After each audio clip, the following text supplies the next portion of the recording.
In the heart of a sun-drenched, bustling city, tucked away between towering skyscrapers and busy streets, was a tiny, forgotten park. This wasn't just any park, it was a magical place.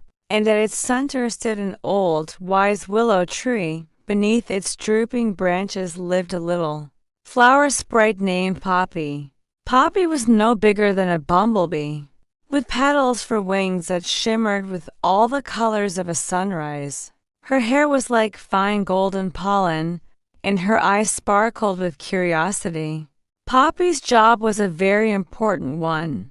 Every morning, as the first rays of sunlight kissed the city awake, she would fly from flower to flower, gently waking them up with a tiny sip of morning dew. She'd hum a sweet tune, and the roses, tulips, and daisies would unfurl their petals, releasing their sweet fragrances into the city air. Poppy loved her home and her work. She believed her little park was the most beautiful place in the entire world.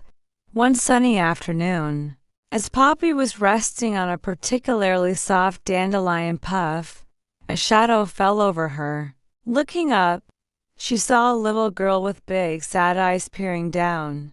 The girl, whose name was Lily, lived in a tall apartment building overlooking the park. She was lonely. Her parents were always busy, and she had no friends to play with.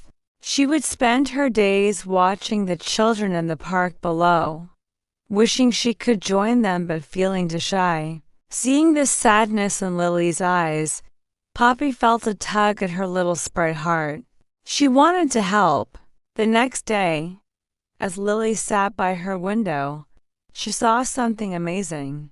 A single, perfect sunflower in the park seemed to be glowing with an inner light. It turned its head to follow her as she moved, almost as if it were waving. Intrigued, Lily ran down to the park for the first time in weeks. As she got closer, she saw the sunflower wasn't just glowing. It was surrounded by a cloud of sparkling, colorful butterflies that seemed to dance just for her. This was Poppy's magic at work. She had gathered all her butterfly friends and whispered her plan to them. Each day, they put on a spectacular show for Lily. One day, the tulips would bloom in a perfect rainbow sequence.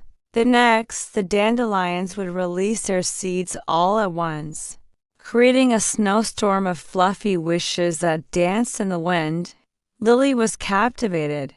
She started spending all her time in the park, sketching the magical flowers in her notebook and forgetting all about her loneliness. As she spent more time there, other children noticed her beautiful drawings. A little boy named Sam asked if he could see her sketchbook. Lily, who was usually too shy to speak, found herself eagerly showing him her drawings of the magical glowing sunflower and the dancing butterflies. Soon, other kids gathered around, amazed by her art and the stories of the magical park. Lily, the lonely girl from the window, was now the center of a group of new friends, all sharing their wonder for the enchanted little park. Poppy watched from her perch on the willow tree, her heart swelling with joy. She saw Lily laughing and playing, surrounded by friends. The park was no longer just her magical home.